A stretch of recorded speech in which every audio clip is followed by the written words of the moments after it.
চলে এসেছি বিয়েবাড়ির সেকেন্ড পার্টে তোমাদের সাথে আবার যেখান থেকে শেষ করেছিলাম সেখান থেকেই আবার শুরু করলাম। এটা বাবু মামার একটা ঘর, যেখানে খেয়ে দিয়ে এসে একটুখানি বিশ্রাম নিচ্ছিলাম। বিশ্রাম নিতে নিতে ভাবলাম পাশের যে ঘরটা তোমাদের সেই লাইব্রেরির কথা বললাম না, দেখো এটা হচ্ছে সেই একটা লাইব্রেরি। বিভিন্ন ধরনের বই এখানে সংগ্রহ করে রাখা আছে, কত কত মানে সেট, পুরো এক একটা সিরিজ। আর দেখতে দেখতে হঠাৎ চোখ পড়লো এই জিনিসটার ওপরে। দেখো কত দুষ্প্রাপ্য কয়েন এখানে মানে আটকানো, বাবু মামা রেখে দিয়েছে। দেখে সত্যি খুব ভাল লাগলো, আমার তো মানে ভীষণ ভাল লাগলো। ওই জন্য ভাবলাম যে আমি যখন দেখলাম তোমাদের সেটাও শেয়ার করি। এবার চলো যাই আমার ছোটো মামা শ্বশুরের বাড়িতে, সেখান থেকে বারান্দা থেকে তোমাদের একটা জিনিস দেখাই। দেখো এখানে না বিদ্যাসুন্দর কালীবাড়ি আছে, তার সামনে একটা পুকুর আছে। জাস্ট ভিউটা তোমরা এনজয় করো।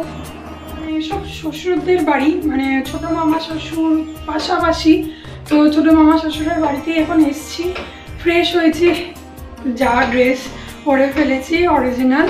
তো ওইদিকে হচ্ছে যে মামা শ্বশুরের মেয়ের বিয়ে হচ্ছে তার বাড়িটা পাশে, পরপর এখানে মামা শ্বশুরদের বাড়ি, মাসি শাশুড়ি মামা শ্বশুরদের বাড়ি। তো তার বাড়িতে এসেছি, ড্রেসটা চেঞ্জ করেছি, এখন একটুখানি রেস্ট করব। রেস্ট করে এখন হয়তো 3:30 বাজছে, রেস্ট করব। রেস্ট করে তারপর আবার রেডি হব। রেডি হয়ে আবার তোমাদের সাথে কথা বলবো এবং বউ কীভাবে সাজছে সেগুলো তোমাদের সব দেখাবো। তো তার জন্য সাথে থেকে এনজয় করা। আর হলুদ হয়ে গেছে হাতটা। আর আজকে খেয়েছি হচ্ছে, তোমার দেখাতে পারিনি খাওয়াটা, তোমার ভাত, ডাল, আলু ভাজা, মাছ, পায়েস, চাটনি, পাঁপড়, মিষ্টি, দই সব কিছু খেয়েছি। তো চলো এখন একটুখানি রেস্ট নিই, তারপর আবার সেজে গুজে আবার রেডি হয়ে গেছি। এখন বাজে 6টা, দেখতেই পাচ্ছ আমার লুক। এবার যাবো বিয়ে বাড়িতে, রীতিমতো সানাই বাজছে, সবাই কনেও কীরকম সেজেছে সব তোমাদের দেখাবো। তো চলো, কনে কীরকম হয়েছে, কি খাওয়ার দাওয়ার।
একটা কথা বলি, এই যে কোণের পিছনে যে কাজটা দেখলে না, ওটা পুরো সোলার কাজ। ও দোলনের সব বন্ধুরা মিলে ওইটা কাজটা করেছে 6 মাস ধরে, কি অপূর্ব না?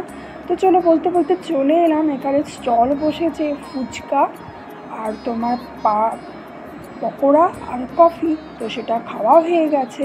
খেয়ে এবার বরের জায়গাটা দেখো, এখানেও কিন্তু বাবু মামার হাতের কাজ।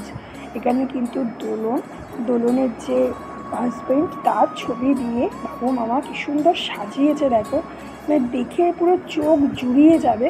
তো আমি আর বেশি বকবো না, তোমরা বরঞ্চ এটা দেখো। আর কীরকম হয়েছে অবশ্যই কমেন্ট করো। আগের পার্ট 1 ভিডিওটা তোমরা অনেক সাপোর্ট করেছো আমাকে, এটাও কিন্তু সাপোর্ট চাই, এটাও কিন্তু অনেক সাপোর্ট চাই। এখানটা হচ্ছে বর বসার জায়গা। তো আমি আর বকবো না, তোমরা এটা দেখো।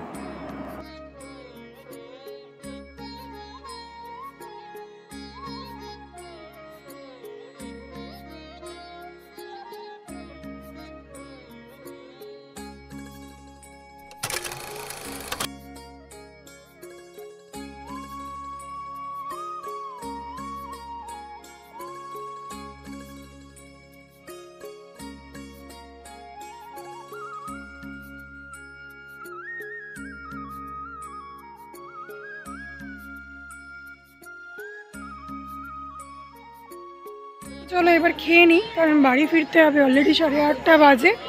কি হয়েছে দেখি, চলো।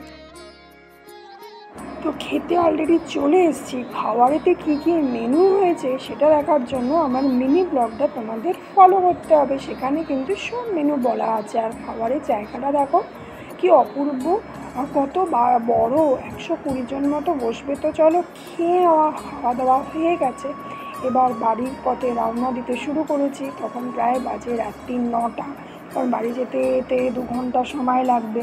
তো অলরেডি বেরিয়ে পড়েছি সবাইকে টাটা করে, কিন্তু বর তখনও আসেনি, সেজন্য বর দেখার সৌভাগ্য আর হলো না। কারণ লগ্ন শুনছি নাকি রাত্রি 1:30টা, তার জন্য বর দেরি করে আসছে। আর যেতে যেতে একটা সুন্দর একটি বিয়ে বাড়ি দেখতে পেলাম, মানে কি অপূর্ব দেখো সাজিয়েছে, সেটাও তোমাদের দেখাচ্ছি। দেখো এখানেও কিন্তু দেখো বিয়ে বাড়ির গেটটা কি অপূর্ব, বেশ ভালো লাগলো। আমি বললাম আমিও যখন দেখছি তোমাদের শেয়ার করি। আর একটু পরেই চলে এলো আমাদের শক্তিগড় ল্যাংচা ভবন। পরপর দেখো শক্তিগড়ের সব ল্যাংচার দোকান পড়বে। দেখো ল্যাংচা ভবন, ল্যাংচা নিকেতন। তো আমি ভাবলাম যে একটু দেখছি, যখন সকালে তোমাদের সাথে শেয়ার করা হয়নি, কিন্তু রাত্রিটা একটু তোমাদের সাথে শেয়ার করি, তোমরাও একটু দেখবে যে এখানে কত ধরনের ল্যাংচার দোকান আছে। আর এখানকার ল্যাংচাগুলো খেতে খুবই ইয়াম্মি, আমি খেয়েছি সেজন্য বলছি, খুবই ইয়াম্মি খেতে। তো চলো তোমরা দেখো, আর বাড়ি পৌঁছে যাই, গিয়ে আবার তোমাদের সাথে কথা বলছি। শিখেছি 10:30টাতে, কিন্তু আমার ফোনে একদম চার্জ ছিল না, সেজন্য তোমাদের সাথে কথা বলতে পারিনি। এখনও আমি মেকআপ তুলিনি, জাস্ট ড্রেসটা চেঞ্জ করেছি, কারণ আর শাড়ি পরে থাকতে পারছি না, অভ্যেসটা চলে গেছে বলে। তো চলে এসেছি ওখানে। বিয়েবাড়ি খুব ভালোই এনজয় করেছি, দেখলে কীরকম এনজয় করেছি। আর খাওয়ার যে ব্যাপারটা সেটা আমার মিনি ব্লগে আসবে। তো আজকের ভিডিওটা এখন বাজে প্রায় 11:30টা। তো আমাকে এরপর এডিট করে তোমাদের জন্য কালকে ভিডিওটা দিতে হবে। তো আজকে আমি ভিডিওটা এখানেই অফ করছি। যদি কিছু ভালো লেগে থাকে কী করবে, like comment share and subscribe. Wait করো অন্য কোনো ব্লগের জন্য। আজকের জন্য bye bye, tata, good night.